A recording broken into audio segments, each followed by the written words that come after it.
Roma Wines present Suspense.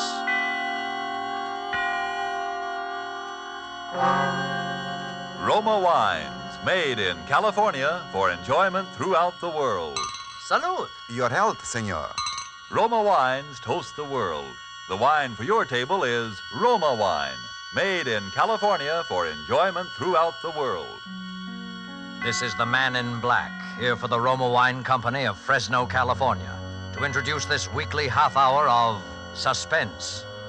Tonight from Hollywood, Roma Wines bring you Mr. Laird Krieger in a suspense play dealing with a maniacal hatred and with the mental drug of hypnotics. And so with narrative about Clarence, and with the performance of Laird Krieger, supported by Hans Conried as Bill, from whom we hear the narrative, we again hope to keep you in suspense.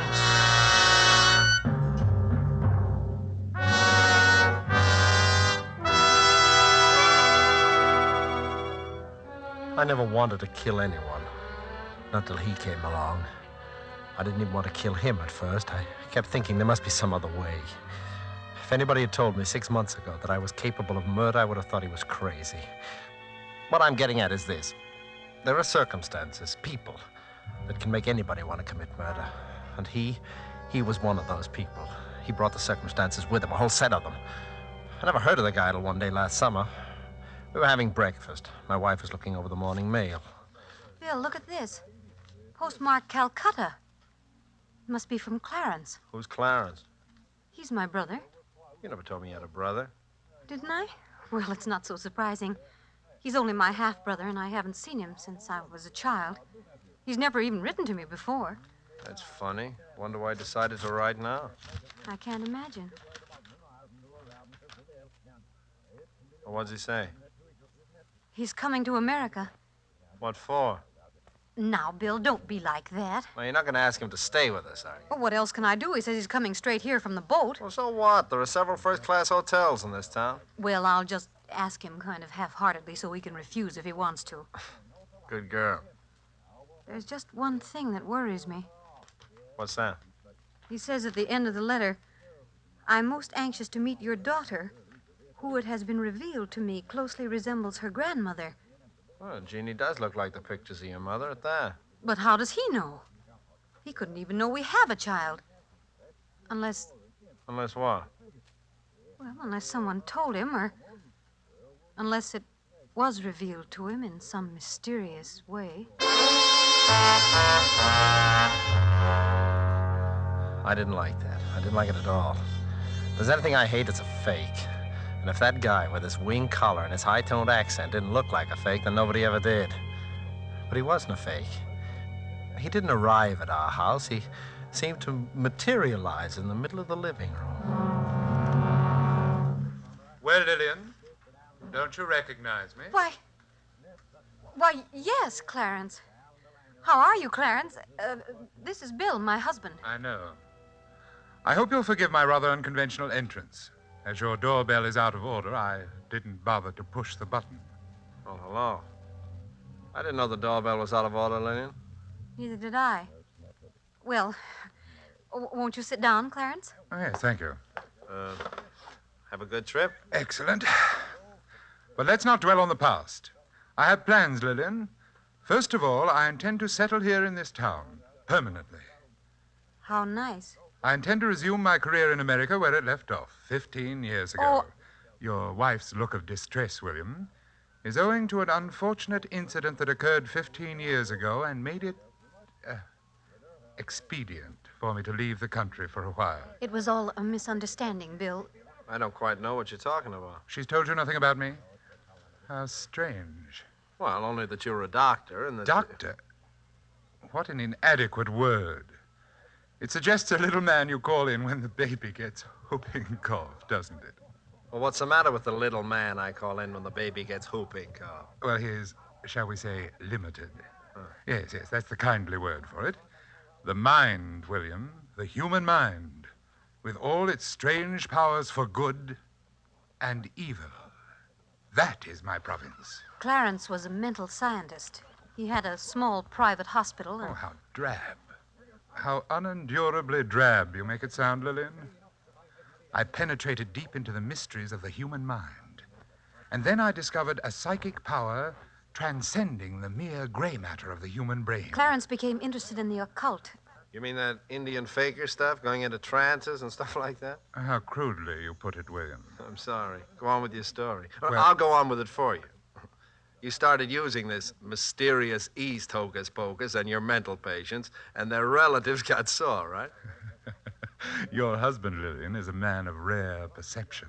Yeah. And now you're back from India with a new bag of tricks, and you're going to set up shop again. Precisely, William. There's only one thing wrong with your statement, the tone of it. I intend to establish a small private sanitarium dedicated to the treatment of the mentally ill. And I shall continue my investigations into what your wife chooses to call the occult. Is that clear? Quite clear. Now then, Lillian, you will prepare the little room off William's study for me, the one with the dark green walls. Well, of course, you're welcome to stay with us if you want to, Clarence, but the house is rather small and... Yes. It's fortunate that the house is small. I'd counted on that. You seem to have counted on a great deal, Clarence. By the way, how'd you know that the room has green walls? Yes, and how did you know... My dear engaging kinsman, all things are revealed to him who can survive the ordeal of true enlightenment. That is as much as I'm permitted to tell you at the present time. And now will you be so good as to open the outside door? Your daughter is about to ring the doorbell, and it's out of order. Remember? But how did you... You didn't... Go and let her in, Lillian. I'm eager to meet Jeannie. Mama, guess what happened today? Sally Bates fell off the seesaw and Miss Thompson had to drive her home and then... Oh, I didn't know we had company. This is your Uncle Clarence from India, dear. Oh. Yes. She is the very image of her grandmother. Was that Mother's mother? Yes, dear. Mama and Uncle Clarence had the same mother, but different fathers. Oh, then he's not really my uncle. He's only my half-uncle. I think, little Jeannie, that you will find we have a great deal in common, nevertheless. You will be very close to your Uncle Clarence. Very close. What do you do those funny things with your eyes? Never mind, dear. Uncle Clarence is tired from his long journey. You come on upstairs. Mom will help you change for dinner. All right. See you later, Uncle Clarence. What's so funny, Doctor? Oh, William, I do hope that my stay here won't be complicated by your rudeness. Why did you try to frighten Jeannie just now? My dear fellow, it's the very furthest thing from my wishes to frighten your child. It is essential to my plan for her that she have confidence in me. Now, look, get this straight, Clarence. You're welcome in this house as a guest because you're my wife's brother. Your yogi ideas, or whatever they are welcome only so long as you keep them to yourself. I quite intend to, William. That, too, is part of my plan. What is this plan you keep talking about? For the time being, William, I will take your advice and keep that to myself.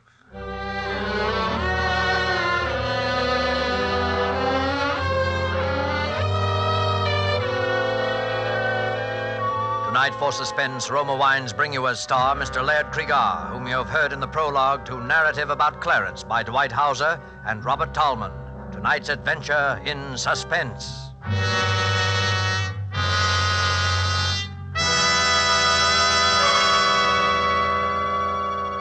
Let's leave the scene of our play for a moment and take a little journey.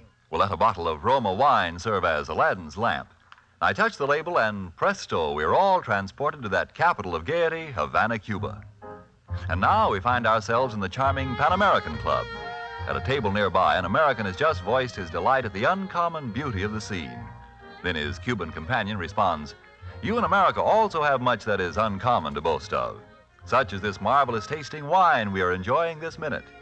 To enjoy uncommon fine quality, Cuba imports this wine from your own distant California. It is your superb Roma wine. Now just realize what it means when other countries import Roma wines from such great distances. Such international esteem must mean that Roma wines are truly magnificent in quality. And then consider this. You here in America need pay no high import duty, no expensive shipping charges. For these fine Roma wines come from Roma's own wineries in the heart of the rich California wine grape districts. Because so many Americans do realize this good fortune, Roma wines are America's largest selling wines. So why deny yourself this taste delight? Try an inexpensive bottle of tangy, appetizing Roma sherry, or the hearty Roma Burgundy, or any of the marvelously enjoyable Roma wines. But remember, these days your favorite dealer may be temporarily out of the type you prefer. Then please try again. Ask for R-O-M-A, Roma Wines, made in California for enjoyment throughout the world. And now it is with pleasure that we bring back to our soundstage our star, Laird Cregar, with Hans Conried in Narrative About Clarence, a tale well calculated to keep you in suspense.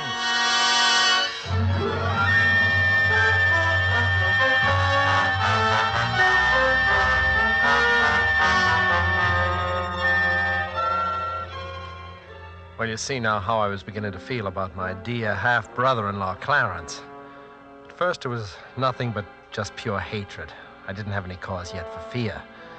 And then came that day with little Jeannie. Doesn't take much imagination to know what happened before I got home. Mama, I'm all ready for school. Mama. Hello, Jeannie. Oh, hello, Uncle Clarence. Did you see Mama? Your mother's gone out for a while, but... Well, there's some good in everything, isn't there, Jeannie?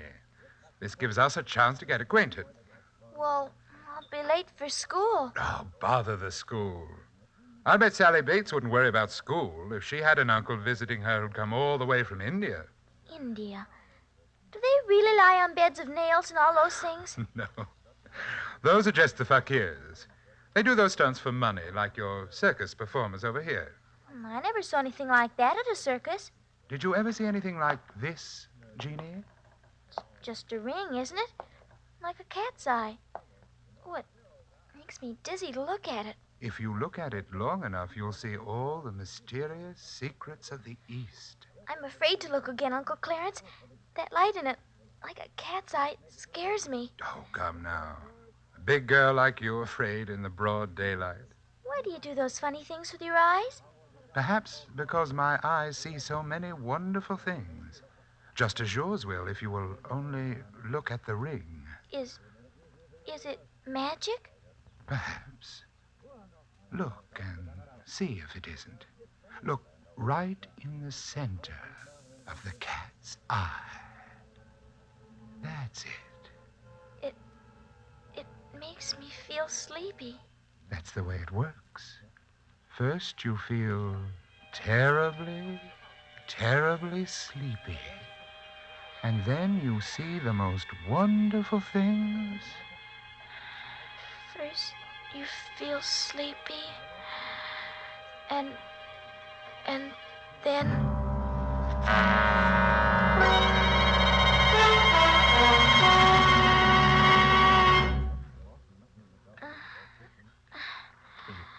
What's the matter with her? First, you feel She's coming around now. and then Bill. you see... She's coming around her. Jeannie, what's happened to you? You needn't shout, Mother. I can hear you quite well. Oh, thank heaven you're all right. She is all right, isn't she, Bill? Huh? Oh, sure. Do you feel well enough to go to school, dear? I shan't be going back to that school, Mother. Miss Thompson bores me. What kind of talk is that? I think we'll get a doctor for you, young lady. Please, Father. I will let you know when I'm in need of medical assistance. Bill, she's not all right. She's... Just come outside with me, Mother. You go to sleep again now, Jeannie. Bill, her whole personality has changed. She speaks with that strange accent and a vocabulary like... Tell me, where was Clarence while you were getting that car out? Why, in his room, I suppose. You ever notice that ring he wears? Yes. It's a cat's eye, isn't it? Very well-defined cat's eye. Kind of ring you always see on professional hypnotists. It's dead easy to hypnotize a child, you know. But why would he want to hypnotize Jeannie? I don't know. All I'm interested in is getting him out of this house as soon as possible. I'm going in there and give him his walking papers right now. That won't be necessary, William. Clarence, we didn't hear you come in. Obviously not. William, I believe I remarked to you on a previous occasion that I hoped my stay here would not be complicated by your rudeness. It won't be, Clarence. Your stay here is at an end. Lillian, I want to talk with you alone. You can say anything you have to say to me in front of my husband, Clarence. I dare say. It is my wish, however, to speak with you alone. I've had enough. I'm sorry, Lillian. I don't care whether he's your brother or not. I'm telling him to get out of here and get out now. I'll call a taxi while you're packing, Clarence. The irate brother-in-law. What a tiresome exhibition. I'm surprised at a woman of your intelligence becoming involved with such a boor, Lillian. All right, you asked for No, it. don't do it, Bill. Clarence just doesn't understand. He's been away for so long. I'm sick of hearing your excuses for him. The time's come for a showdown. No, William. The time has not come for a showdown. Not for a while yet. I will let you know when that time comes. You let me know. Bill, please. Let me explain to Clarence alone if he likes. I won't leave you alone with him. Oh, don't be melodramatic, William. I'll kill you, so help me. Bill, please, please. All right, I'm sorry. I'll give you 10 minutes, Clarence, no more. 10 minutes will be ample. I think Lillian and I can come to an excellent understanding in 10 minutes. Those 10 minutes seemed like an eternity. I could hear Lillian's voice, speaking very quietly as if reasoning with him, and his hateful, velvety accents replying. And then quite suddenly there seemed to be only one voice, Clarence's. I looked at my watch. The 10 minutes were up. The door opened. Clarence stood there in the doorway, and he was laughing. What have you done to her? What have you done? Lillian was lying on the sofa, unconscious. Her eyes were rolled back hideously so that only the whites of them showed. She's not dead, William. Only thinking over our conversation. Bring her out of it, you hear me? Bring her out of it or I'll... What will you do, William? I'll kill you! You're not hurting me, William. You're hurting her. What? Look at her. See how she writhes in agony. See how she clutches her throat. You win, Clarence. Of course. How could you hope, with your poor, undeveloped Occidental mind, to match wits against me, who have penetrated the deepest mysteries of the occult? Mysteries of the occult. You're nothing but a cheap hypnotist. Any vaudeville mind reader could do the things you do if he was sufficiently lacking in human decency. Be careful, William. I shouldn't like to have to punish you for your rudeness. What do you want of us? I'll give you anything I own if you'll just take it and go away. It's not so easy as all that, William. Because, you see, I want the lives of your wife and child.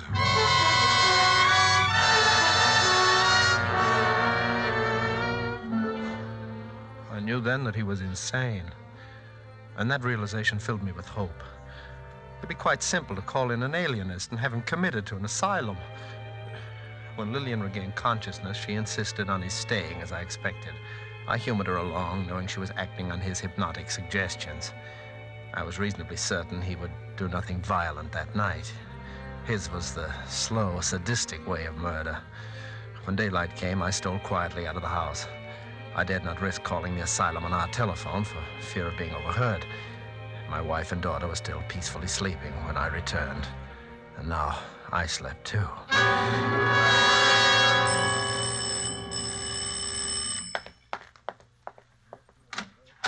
Good morning. I'm Dr. Miller of the State Institute. Yes, I know. Come in, please, Doctor. Are you the person who put in the call about... Yes, it would be better not to speak too loudly, Dr. Miller. We might be overheard, and that might cause difficulties. Oh, yes, I see. Well, tell me about the patient. I told him the whole story, word for word, as it had happened. I should have known better. When I'd finished, there was disbelief written all over his face. Mr. Gilchrist, I don't for a moment doubt that you have an unwelcome relative on your hands who is probably emotionally highly unstable as well. But isn't it possible that you're exaggerating certain aspects of the matter? I mean, Dr. Miller, I ask you to examine the man and draw your own conclusions as to his sanity. I'll be glad to. Where is he now? I think William has probably been talking to you about me, Doctor. Oh,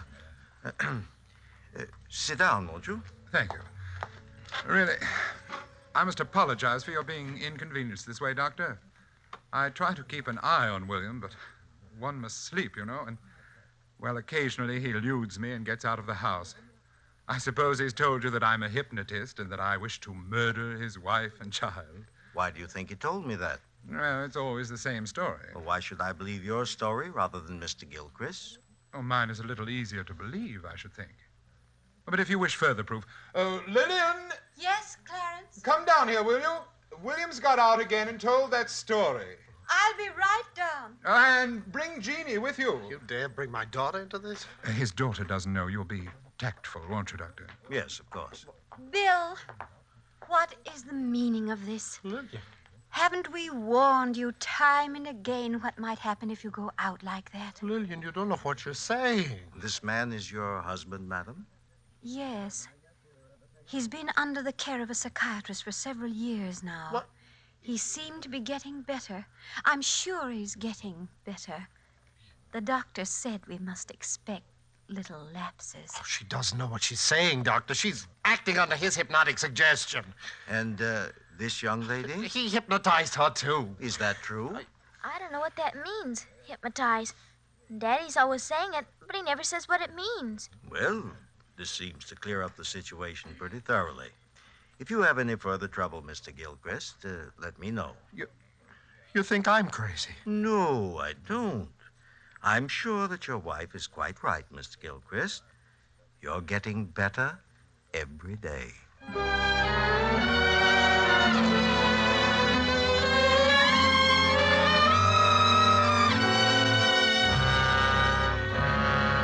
He was insane, and diabolically insane. I had to face the unalterable fact. There was only one way to cope with him, and that was to kill him. But I had to do it while my wife and daughter were out of the house. I couldn't risk facing him with a gun. I didn't trust myself not to fall under his hypnotic spell. The way I decided on was, well, it was the best way I could think of. When I'd finished my preparations, I waited for Clarence. Good evening, William. Clarence, for the last time... William, I'm very tired, and I have a very busy day ahead of me tomorrow. I have no wish to repeat that very tiresome conversation with which you invariably begin, Clarence, for the last time. This is the last time, Clarence. Tonight, nothing will stop me. Tonight, I am going to kill you. Please don't make another unnecessary scene, William. You know that trying to hurt me only hurts your wife. Oh, she's no longer hypnotized, Clarence. You stayed away too long. She and Jeannie are safely out of your reach now. What makes you so sure of that? Are you sure of anything anymore? Dr. Miller thought you were insane. Are you quite sure you're not? I'm crazy enough to know that I've got to kill you. Well, do it quietly, William. I'm going straight to bed and to sleep, and I don't want to be disturbed. Good night. Just a minute, Clarence. Yes? Maybe you'll win again, I don't know, but just in case you don't, Yes?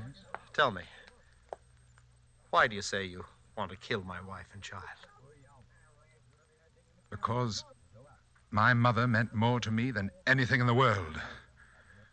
She died in giving birth to this silly, shallow person you call your wife. I have hated her since the day she was born. And I hate the child because, having no right to life, she commits the sacrilege of inheriting my mother's beauty. They must both be destroyed, the murderer and the imposter. You are mad. Madder than I ever dreamed you were. Am I?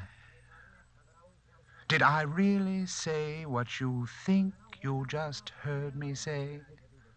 Or is it only part of your insanity? Think it over, William. Good night.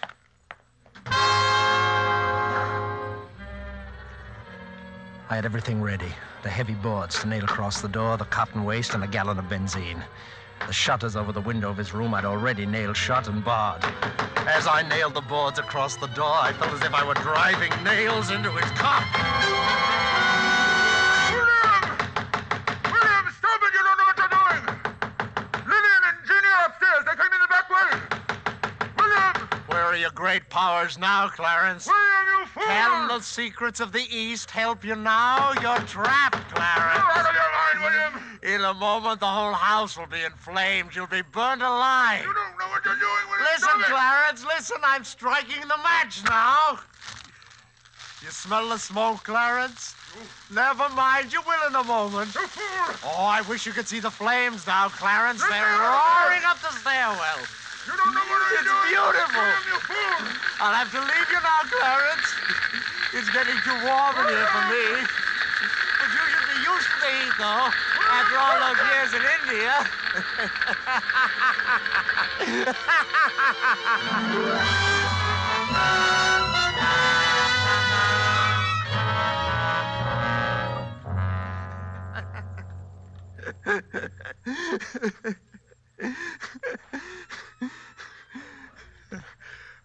And I laughed.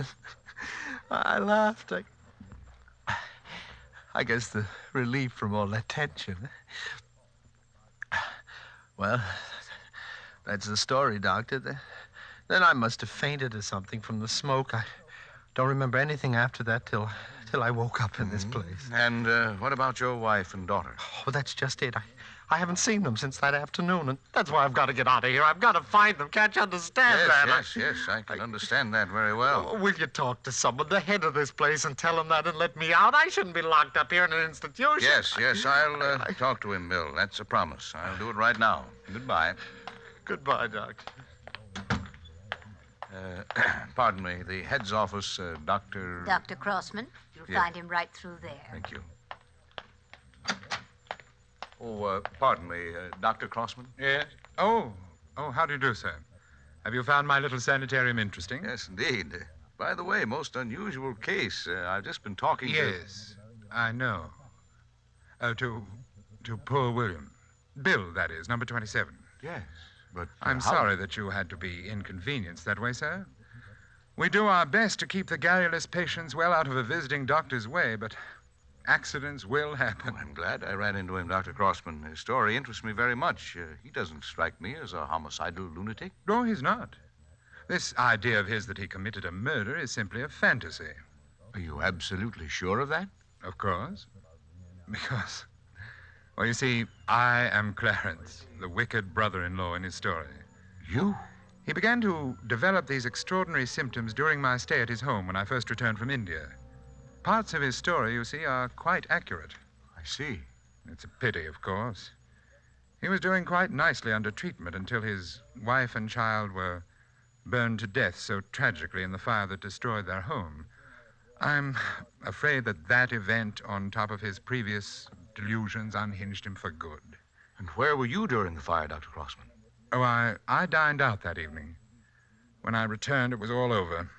Well, I certainly should write this case up as one of the most interesting I've ever run across. Oh, must you, Doctor? I mean, poor chap, I feel he's entitled at least to some privacy. Have you any personal reasons for wanting to keep this case quiet, sir? Yes, I have. Do you see this scar on my face? That's a burn, wasn't it? A very nasty burn, too. Precisely, Doctor. And a very nasty coincidence.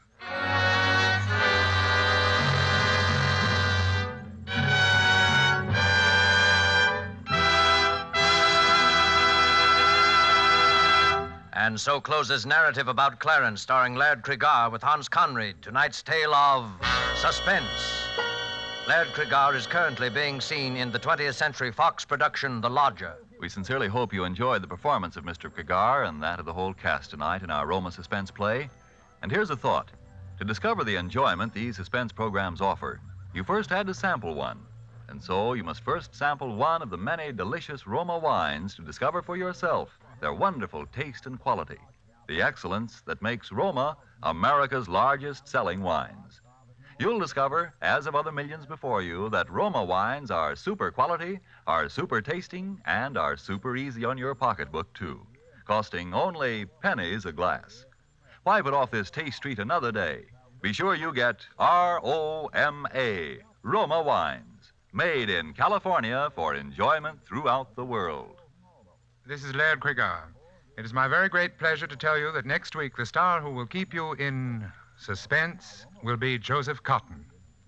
Suspense is produced and directed by William Spear. Don't forget then next Monday, same time, for Joseph Cotton in Suspense. Presented by Roma Wines, made in California for enjoyment throughout the world. This is CBS, the Columbia Broadcasting System.